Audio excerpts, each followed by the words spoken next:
The morning light of Kepler Station's artificial sun streamed through the tall windows of classroom 7. Dr. Amanda Price stood at the front of the room, watching her students settle into their seats. It was her favorite time of the day. Mixed classroom buzzed with quiet conversation in at least 6 different languages, some of which no human throat could make. Amanda had been teaching at the Galactic Educational Institute for 3 years now. When Earth first joined the galactic community, nobody expected humans to become teachers. Most alien species saw them as the newcomers, the ones who needed to learn from older, wiser civilizations. But Amanda had proven that humans had something valuable to offer. She understood how different species thought and learned. Today's lesson was about apex predators. It was always an interesting topic because every species had strong opinions about their homeworld's most dangerous creatures. Amanda looked around the room at her diverse group of students. In the front row sat Zixtar, a Valkyrie student. A crystal-like body caught the light and threw rainbow patterns on the wall. The Valkyrie were proud people who came from a high-gravity world covered in dense forests. Zixtar often bragged about how tough his species was and how dangerous his homeworld could be. Behind him, 3 small Zephyrian students huddled together. Their blue skin had a soft glow, and their large eyes never seemed to blink. The Zephyrians were quick and smart, but they were also nervous. Their homeworld was constantly under threat from creatures that could hunt them from space itself. On the left side of the room, 2 Korith students sat perfectly still. Their reptilian features made them look serious and ancient. The Korith Empire was one of the oldest in the galaxy, and their students never let anyone forget it. They spoke slowly and chose their words carefully. As if every sentence was important, near the back 3 human students sat together. Jake Mitchell was a tall young man from Montana who had grown up around wild animals. His family ran a wildlife preserve, so he knew more about Earth's creatures than most people. Lisa Brown was shorter and always carried a tablet full of technical drawings. She was studying to be an engineer and loved solving problems. Ryan Walsh was quiet and thoughtful. He studied alien psychology and spent most of his time watching how other species behaved. Amanda activated the holographic display in the center of the room. Images of various creatures began to appear, rotating slowly so everyone could see them clearly. Today we will discuss apex predators from your homeworlds, Amanda began. Every planet with complex life has evolved at least one species that sits at the top of the food chain. These creatures shape the evolution of everything else on their world. The first image showed a massive creature covered in dark fur with 6 legs and glowing red eyes. It looked like a wolf, but it was the size of a small building. This is the Shadow Stalker from Valkyra Prime, Amanda said. Can someone tell me what makes it special? Zixtar's crystal body brightened with excitement. He stood up quickly, which made his chair creak under his weight. The Shadow Stalker is the perfect hunter, Zixtar said with pride. Can phase through solid matter, becoming like a ghost. No wall can stop it. No armor can protect you. Can walk through a mountain and appear behind you without warning. In 5,000 years of Valkyrie history, no Shadow Stalker has ever been killed by another creature. The other alien students nodded with respect. Even the proud Korith students looked impressed. Very good, Amanda said. She changed the image to show a creature that looked like it was made of living darkness, with tentacles that seemed to bend. Space around them. The Void Hunter from Zephoria, she continued. Who can explain this one? One of the Zephorian students, Pipka, raised her small hand. Her voice was high and musical, but there was fear in it. The Void Hunter lives in space. Around our world, she said, it can control gravity itself, crushes ships like they are made of paper. Can make you so heavy that you cannot move, or so light that you float away into space. No weapon works against it because it just makes the bullets too heavy to fly or too light to hit. The room was quiet for a moment. Even Zixtar seemed impressed by this creature. Amanda nodded and changed the image again. This time it showed something that hurt to look at directly. The creature seemed to exist in several dimensions at once, and its shape kept changing. The Death Weaver from Korith Prime, Amanda said. One of the Korith students, Seshik, spoke. In his slow, careful way. The Death Weaver controls reality itself within its territory. It can make up become down, make yesterday happen tomorrow, make something exist and not exist at the same time. It lives in a part of our world where the laws of physics do not work properly. Even our greatest warriors fear to go there. By now, all the alien students were excited. They began talking among themselves, comparing their apex predators and arguing about which one was the most dangerous. The Shadow Stalker could phase through your Void Hunter's gravity control, Zixstar said loudly. But the Void Hunter could crush the Shadow Stalker from space before it even got close, Pipka replied. Both of your creatures would go insane if they entered the Death Weaver's reality field, Zishek said calmly. The argument grew louder as more students joined in. Each species was sure that their homeworld's apex predator was the most dangerous. Creature in the galaxy? Finally, Zixstar turned to look at the human students in the back of the room. His crystal face formed what might have been a smile. What about you humans, he asked. What is Earth's apex predator? Some kind of robot? A creature made of energy? Something that shoots lasers from its eyes? The alien students all turned to look at Jake, Lisa, and Ryan. The room became quiet as everyone waited to hear about Earth's ultimate creature. Jake looked at his friends and shrugged casually. Tigers, I guess, he said. The silence lasted for exactly 3 seconds. Then Zixstar made a sound like breaking glass, which was how Velkari laughed.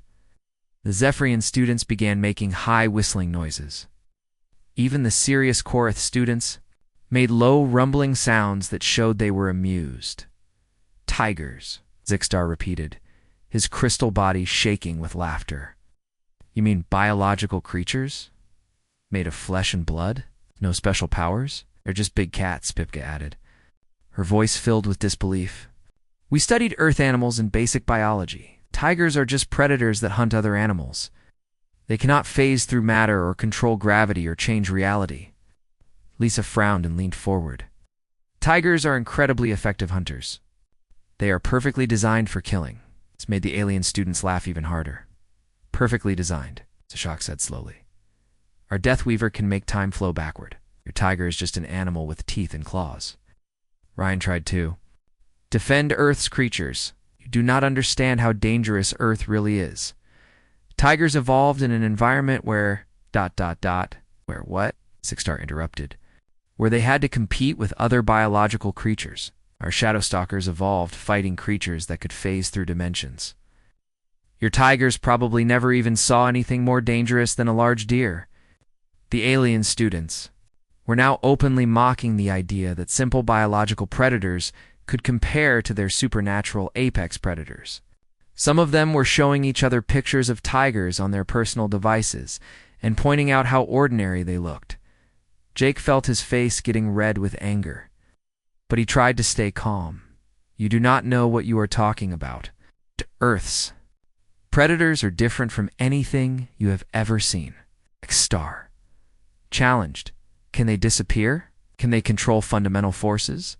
Can they break the laws of reality? No, Jake admitted, but they do not need to. This caused another wave of laughter from the alien students. Amanda had been watching this exchange with growing interest. She had expected something like this to happen eventually. How the alien? Students often underestimated Earth and its creatures.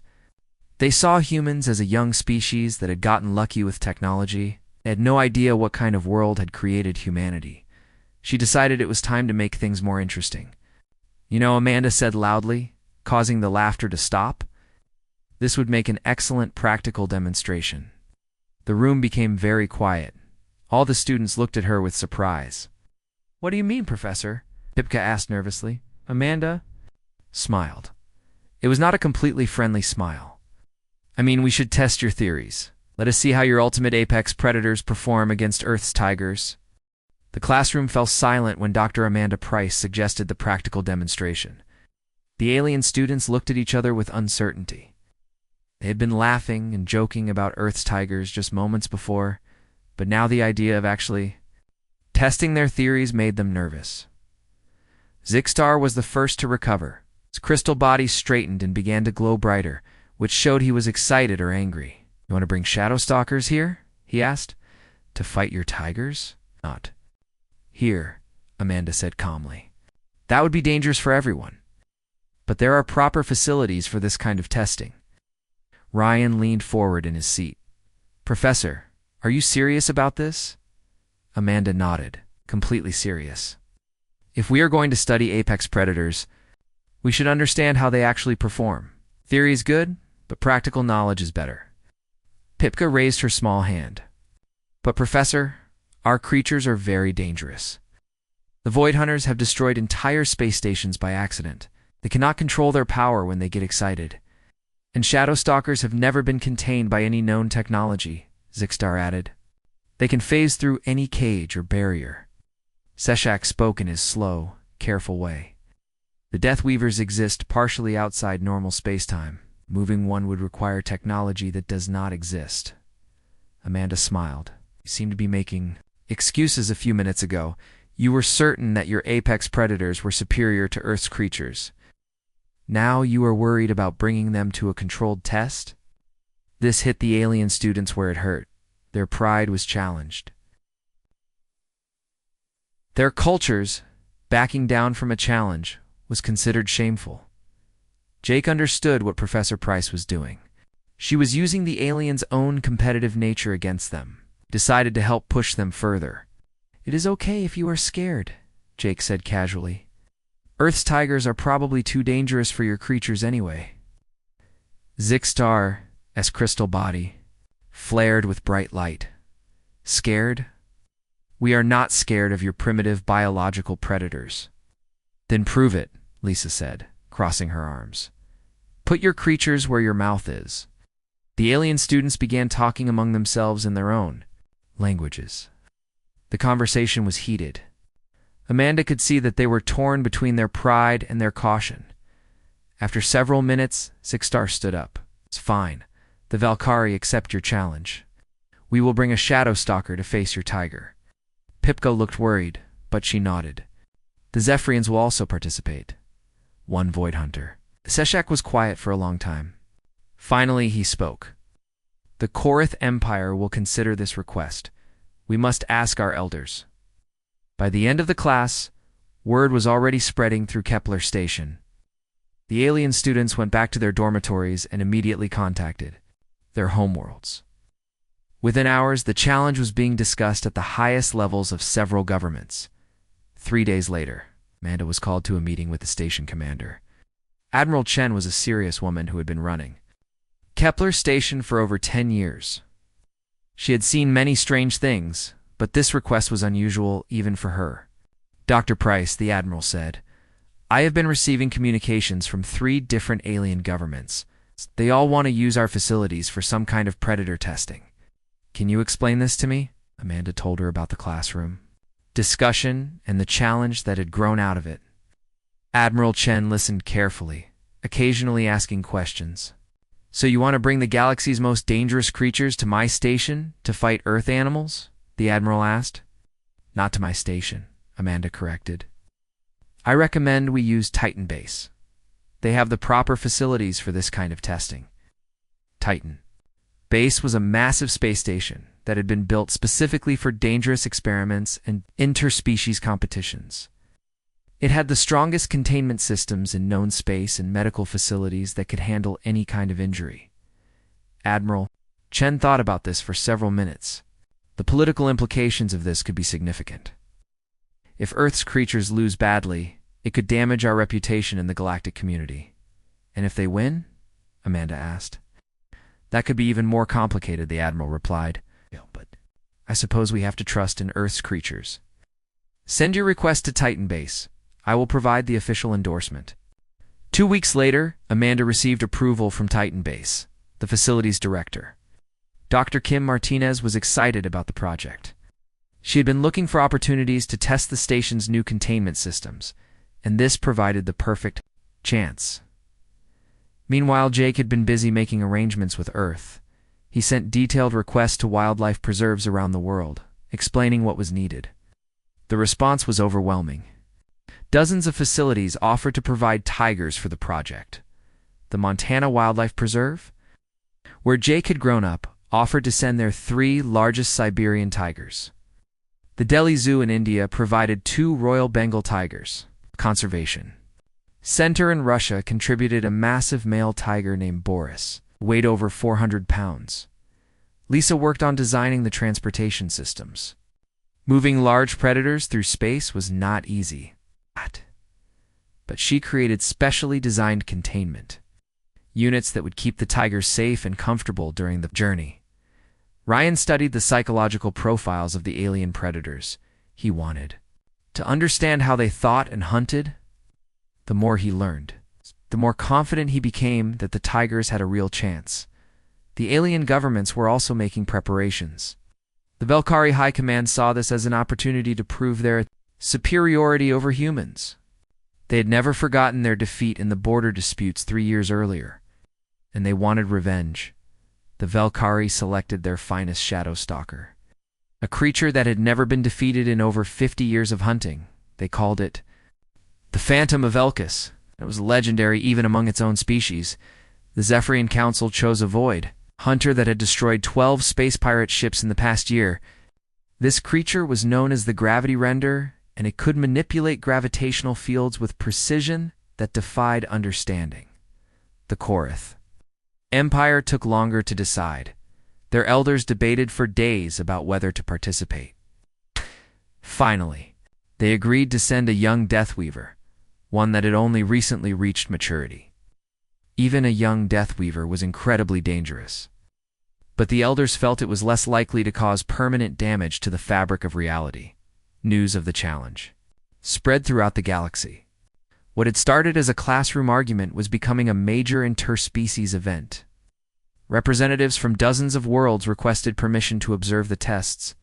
Captain Ben Foster of the human research vessel Meridian was assigned to transport the Earth creatures to Titan Base. His ship was equipped with the latest containment technology, and his crew had experience handling dangerous cargo.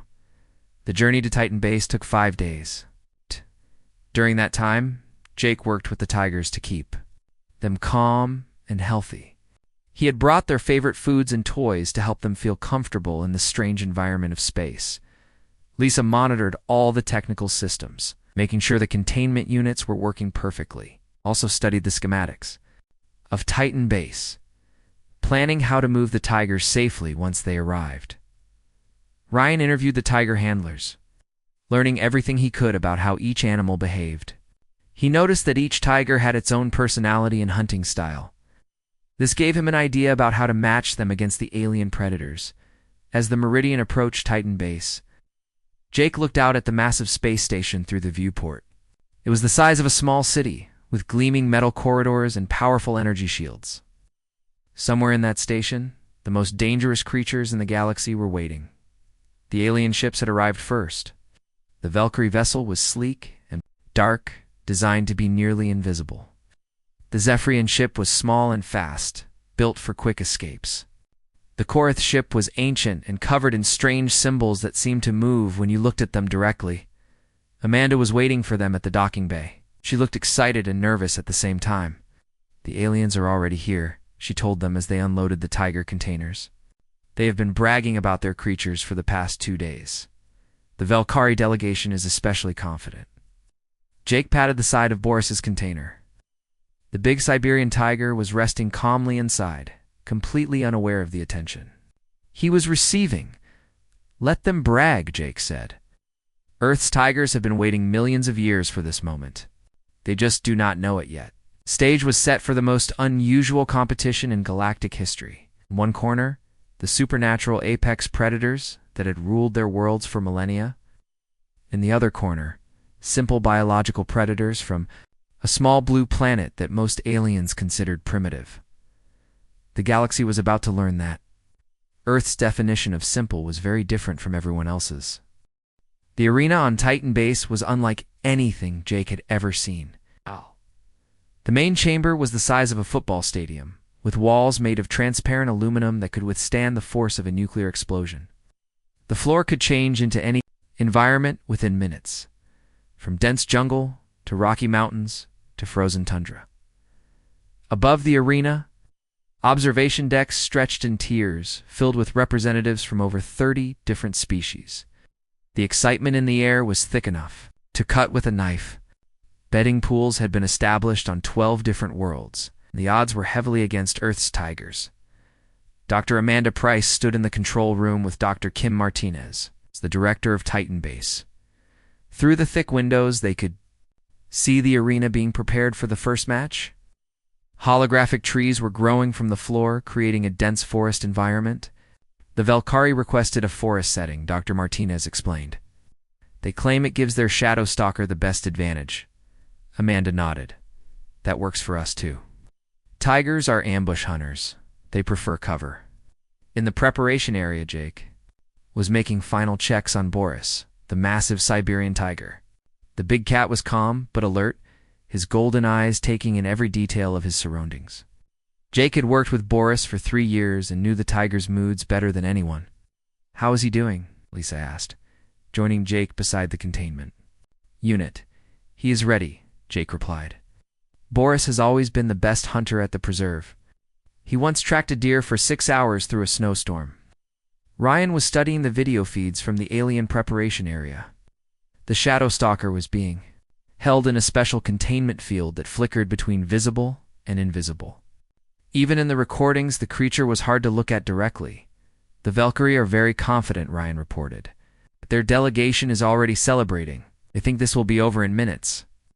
In the observation decks, the alien students from Kepler Station had prime seating. S. crystal body was glowing bright with excitement. His people had brought their finest creature, and he was sure it would prove Valkyrie superiority once and for all. The human tiger will not even see the Shadow Stalker coming, Zixstar told the other students. Our creature will phase behind it and strike before the primitive animal knows what happened.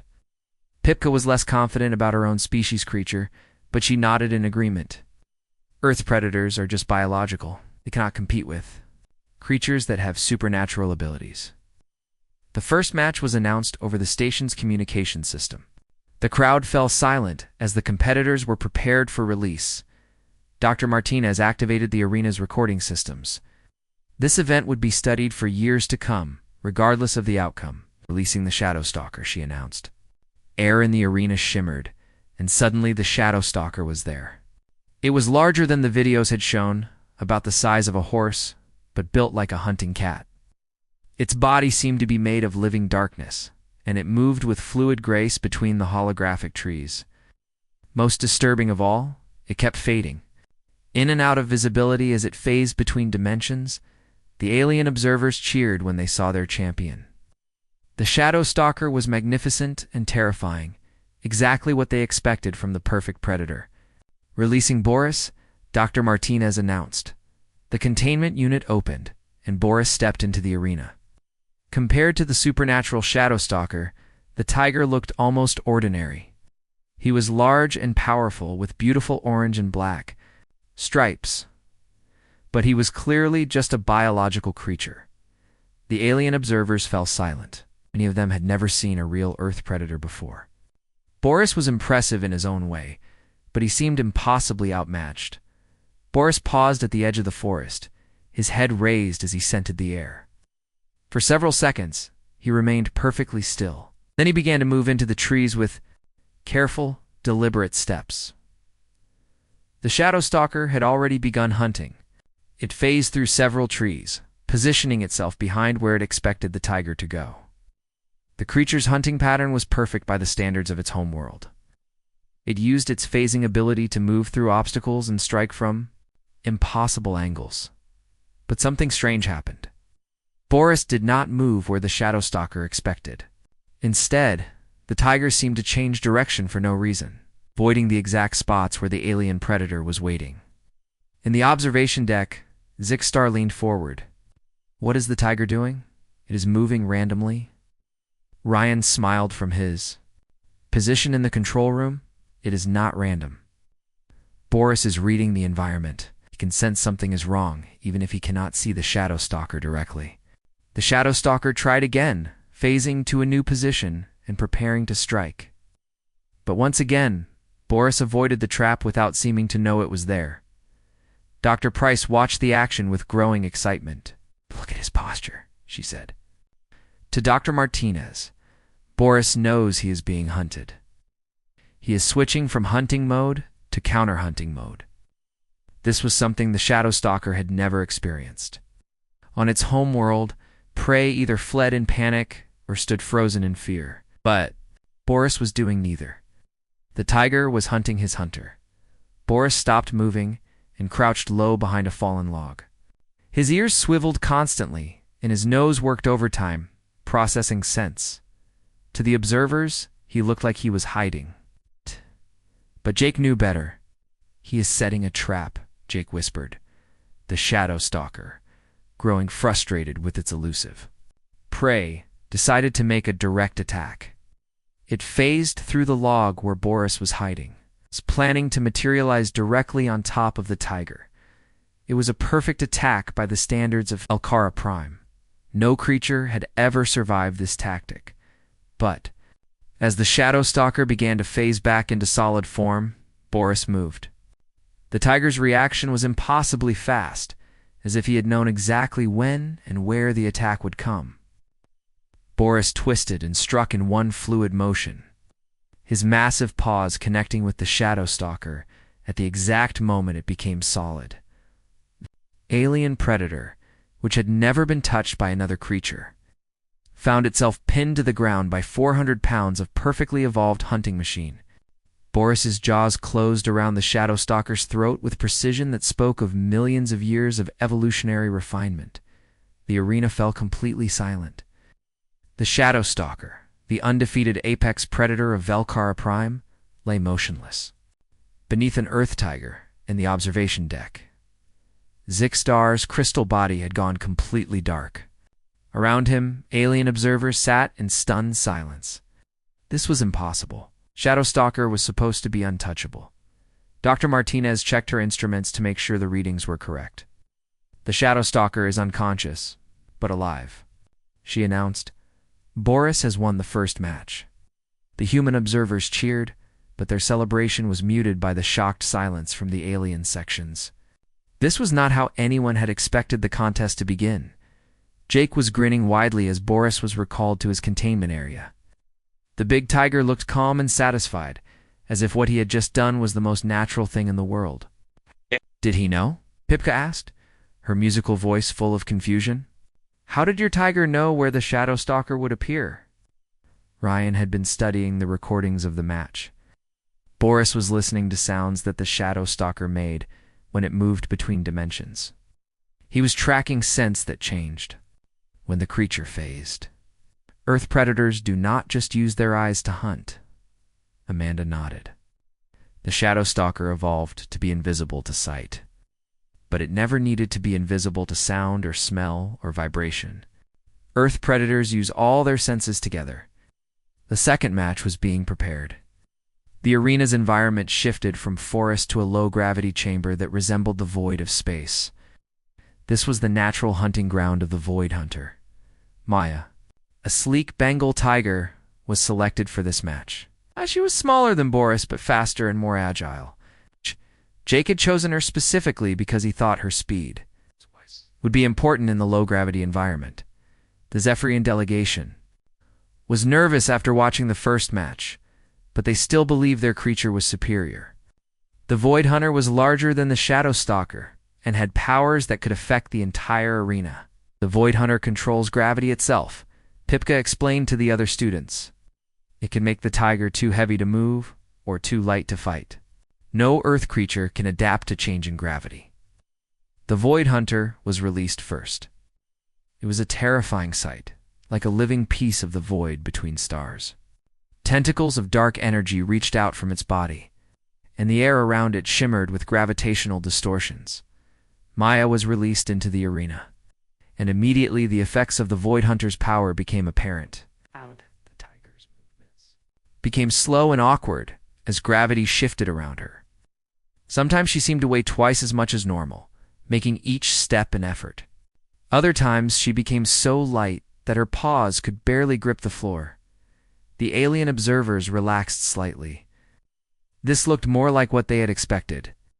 The Earth creature was clearly struggling with the supernatural abilities of their champion, but Maya did not panic.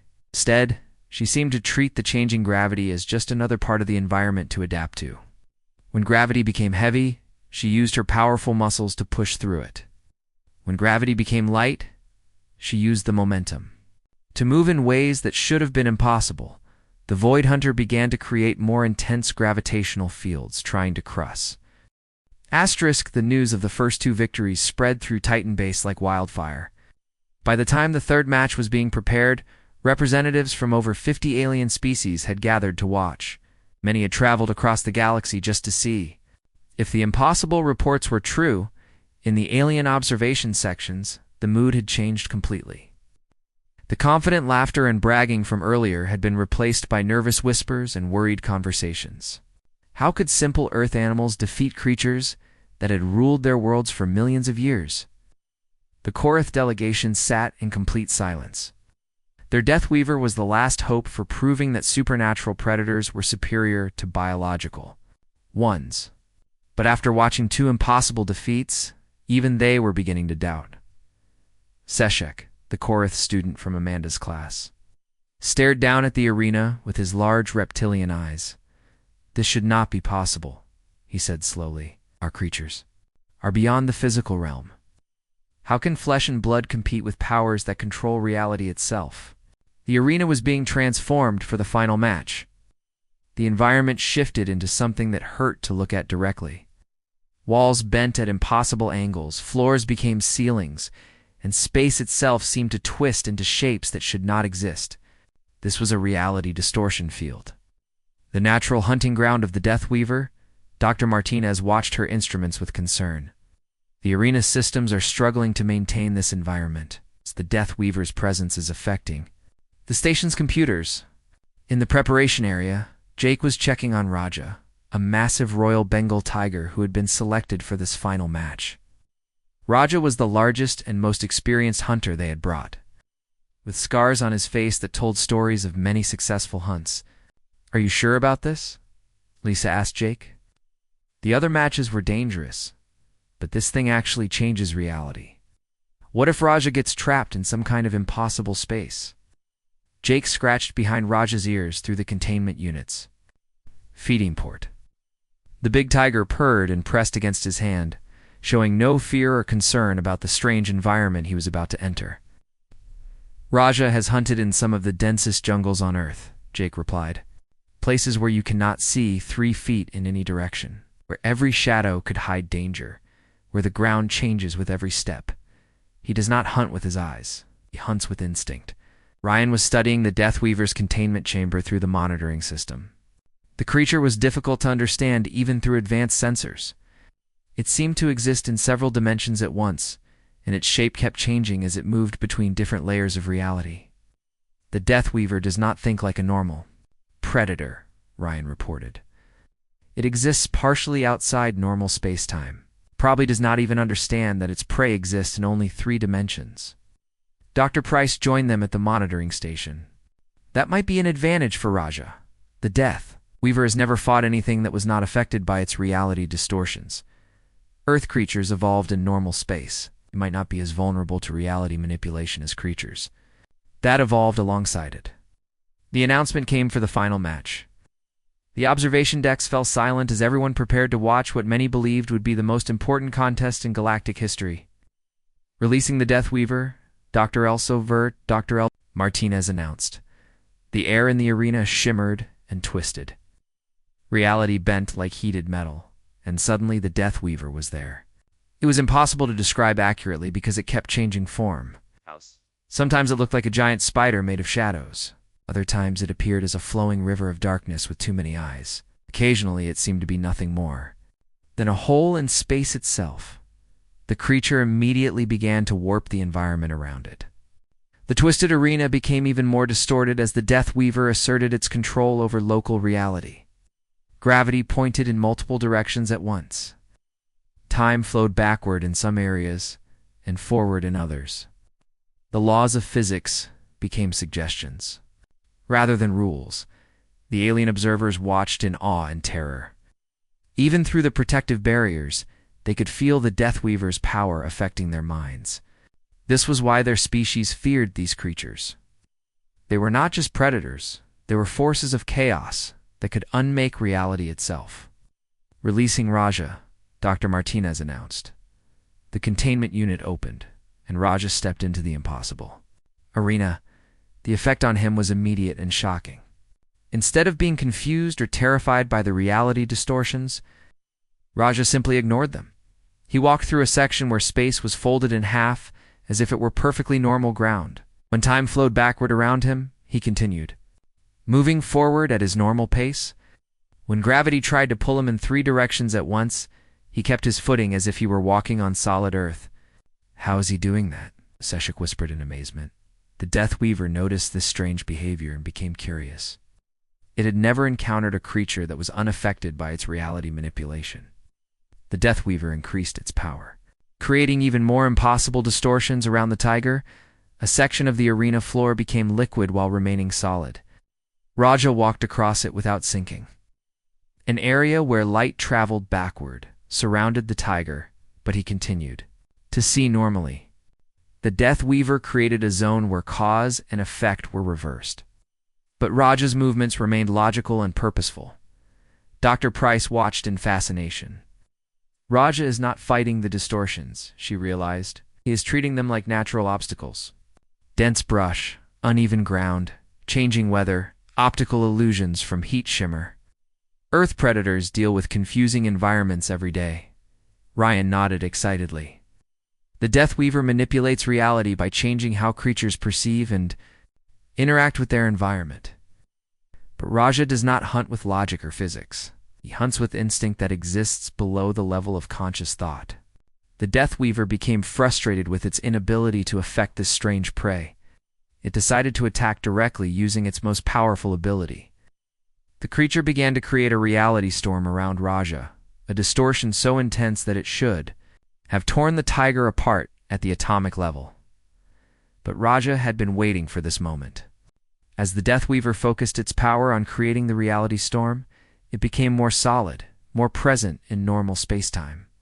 For the first time since the match began, the creature was vulnerable to physical attack. Raja moved through the reality storm like he was pushing through thick jungle vines. The distortions that should have destroyed him were treated as just another type of difficult terrain. He followed scent and sound and instinct, senses that existed outside the Death Weaver's ability to manipulate. The Death Weaver realized its danger too late. It tried to phase back into its protected dimensional state, but Raja was already in motion. The tiger's leap carried him through 3 different gravitational fields and 2 time distortions. But his trajectory never wavered. Raja's massive form crashed into the Death Weaver at the exact moment when it was most solid. His claws found purchase on something that should not have had physical form, and his jaws closed around what might have been the creature's throat. The reality distortions collapsed like a house of cards. The arena returned to normal space-time.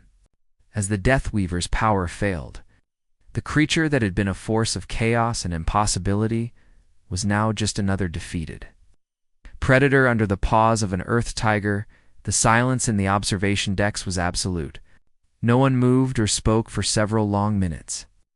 The Death Weaver, the most feared creature in Korth space, had been defeated by a biological predator that treated reality manipulation like bad weather. Dr. Martinez checked her instruments twice before making the announcement. The Death Weaver is unconscious but alive. Raja has won the final match. The human observers erupted in celebration, but their cheers were the only sounds in the arena. The alien delegations sat in stunned silence, trying to process what they had witnessed. 3 matches. 3 impossible victories. 3 Earth tigers had defeated the most feared predators in known space. Creatures that their own species had never been able to overcome. In the preparation area, Jake was welcoming Raja back to his containment unit. The big tiger looked completely normal, as if he had just finished a routine hunt in the forests of India. There was no sign that he had just accomplished something that would change the galaxy's understanding of predation forever. "Good boy," Jake said, offering Raja his favorite treat. Just another day at the office, right? But for the alien observers, nothing would ever be the same. They had come to Titan Base, expecting to see Earth's primitive creatures humiliated by superior supernatural predators. Instead, They had witnessed something that challenged everything they thought they knew about evolution, survival, and the nature of predation itself. The question that burned in every alien mind was the same. If Earth's tigers could hunt their deadliest predators, what did that say about the world that had created them? And what did it say about the humans who shared that world with creatures like these? As the arena lights dimmed and the crowds began to disperse, one thing was certain. The galaxy would never look at Earth the same way again. The conference room on Titan Base was packed with representatives from dozens of alien species. The formal debriefing session had been scheduled for the day after the matches, but no one had expected the crowds that showed up. Word of the impossible. Victories had spread across the galaxy faster than light communication could carry. IT Dr. Amanda Price sat at the head of the long table, flanked by Jake, Lisa, and Ryan. Across from them sat the alien students from her original class. Along with their government representatives and military advisors, the mood in the room was tense and confused. Zixter was the first to speak. His crystal body was dim, showing his emotional state. We demand an explanation. The Shadow Stalker has never been defeated.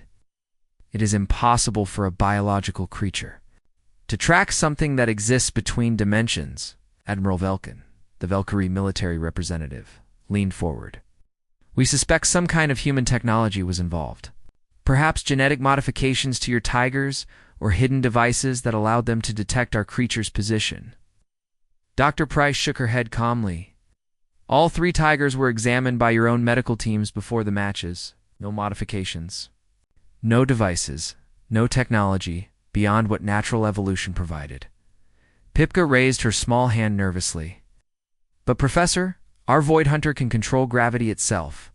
How can any creature adapt to forces that change the fundamental laws of physics? Lisa answered this time. Your Void Hunter controls gravity, but it still follows rules. Maya learned to treat changing gravity like changing terrain. Earth animals deal with difficult environments every day. The Zephyrian Admiral, a being whose body seemed to be made of compressed starlight, spoke in a voice like distant thunder. This explanation is insufficient. Gravity manipulation is not mere terrain. It is control over one of the universe's fundamental forces. Ryan had been quiet until now, but he stood up and activated a holographic display. Images of Earth began to appear in the center of the room, showing various environments and the creatures that lived in them. You are thinking about this wrong, Ryan said. You keep focusing on the supernatural abilities of your predators, but you are missing the real question. Why did Earth's tigers win? The room fell silent as alien representatives studied the images of Earth's environments. They saw dense jungles where visibility was limited to a few feet. They saw Arctic regions where temperatures could kill in minutes. They saw deserts where water was almost impossible to find. Earth is not like your worlds, Ryan continued. Your species evolved on planets where 1 or 2 apex predators dominated everything else. Once your creatures reached the top, they stopped evolving because nothing could challenge them anymore. He changed the display to show Earth's extinction events. Massive asteroid impacts, ice ages, volcanic eruptions that blocked out the sun. For years, Earth is different. Every few million years, something happens that kills most of the life on the planet. The creatures that survive are not the strongest or the most powerful. They are the most adaptable. Jake stood up and joined. Ryan at the display? Tigers did not evolve to fight shadow stalkers, or void hunters, or death weavers. They evolved to survive on a world that tries to kill everything, all the time. The display showed tigers hunting in different environments. They had to track prey by sound and smell. Snowy mountains, where every step could mean death. Swamps, where the ground itself was unreliable. Tigers can hunt in any environment because they had to learn or die, Jake explained. Your creatures are specialists. They are perfect for hunting on their own worlds. But tigers are generalists. They can hunt anywhere against anything. Seshek spoke slowly, his reptilian features showing deep thought. You are saying that your predators are superior because they evolved in more difficult conditions? Dr. Price stood and walked to the holographic display. Not superior. Different. Your apex predators are like champions, who won tournaments where they only had to fight local competition. Our predators are like survivors of a 5 billion-year battle where only the absolute best could live. She changed the display to show a timeline of Earth's evolution. Mass extinctions marked the timeline like scars, each one followed by rapid evolution of the survivors. Every major extinction event on Earth was followed by an explosion of new adaptations. The creatures that survived had to become better, faster, smarter, more adaptable. This happened over and over again for billions of years. Admiral Velkin was studying the timeline with obvious discomfort. You are claiming that Earth is more dangerous than our worlds? Not more dangerous, Amanda replied. More unpredictable. Your worlds have stable ecosystems with established apex predators. Earth's ecosystem is constantly changing. Creatures that cannot adapt quickly do not survive. Lisa activated another display showing Earth's current biodiversity. Look at how many different types of predators we have. Big cats, wolves, bears, birds of prey, marine predators, and thousands of others. On most worlds, 1 or 2 species dominate. On Earth, dozens of different hunting strategies all work. The alien representatives were becoming visibly uncomfortable as they realized what the humans were saying. Their worlds, which they had considered dangerous and challenging, were actually quite stable compared to Earth. Commander Korthus of the Korth Empire, an ancient being whose scales showed the wear of centuries, spoke in a voice like grinding. Stone, are you telling us that humans evolved alongside these perfect predators? The room fell silent as the implications of this question sank in. The alien representatives had been so focused on the impossible victories of the tigers that they had not fully considered what it meant for the species that shared a world with them. Ryan smiled grimly. Tigers are not even the most dangerous predators on Earth. We also have polar bears that can hunt through Arctic storms.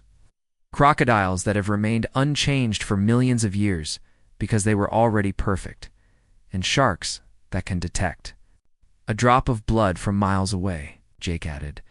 And those are just the big predators. Earth also has pack hunters like wolves that can coordinate complex strategies and microscopic predators that can kill creatures 1,000,000 times their size. The alien students from Amanda's original class were staring at the humans with new understanding and growing fear. They had thought of humans as a young species that got lucky with technology. Now, they were realizing that humans were the products of a world that created perfection through constant trials. Zixtar's crystal body flickered as he processed this information. If Earth is so dangerous, how did humans survive to develop technology? Amanda smiled. The same way the tigers survived. We adapted. We learned to cooperate, to use tools, to think our way out of problems. We did not develop technology because we were safe. We developed technology because we needed it to survive. She showed images of early humans living alongside Earth's predators. Small groups of people using fire and simple tools to protect themselves from creatures that could kill them easily. Every human innovation came from necessity. Fire to keep predators away. Weapons to hunt creatures stronger than us. Agriculture to survive when the environment changed. Civilization to work together against threats too big for individuals to handle. The Zephyrian Admiral's starlight body pulsed with what might have been concern. You are saying that human technology is the result of evolutionary pressure? Exactly, Lisa replied. We did not develop faster than light travel because we were curious about space. We developed it because Earth taught us that the only safety comes from always being ready for the next challenge. Ryan changed the display to show human expansion into space. Every human colony, every space station, every ship is built with the assumption that something will try to kill us. Because on Earth, something always is. The conference room was completely silent as the alien representatives absorbed this information. They had come to Titan Base expecting to prove their superiority over primitive Earth creatures. Instead, they had learned that Earth was not primitive at all. It was something far more dangerous than they had imagined.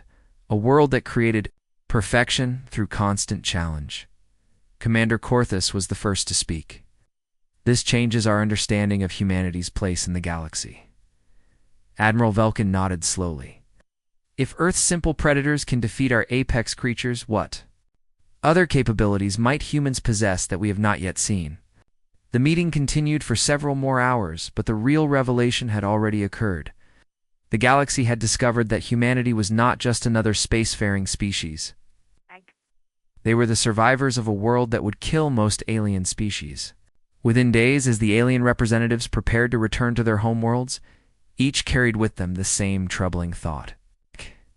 If Earth's tigers could hunt their ultimate predators, what else might be possible for the species that shared that deadly world? The final scene showed Jake back in Amanda's classroom on Kepler Station, now teaching a xenobiology class of his own. The alien students were much more respectful than before, and when they began to brag about their homeworld's dangerous creatures, Jake just smiled. "That sounds impressive," he said. "Now let me tell you about polar bears." The alien students fell silent, remembering the lesson they had learned about underestimating Earth's creatures. In the back of the room, a new group of humaness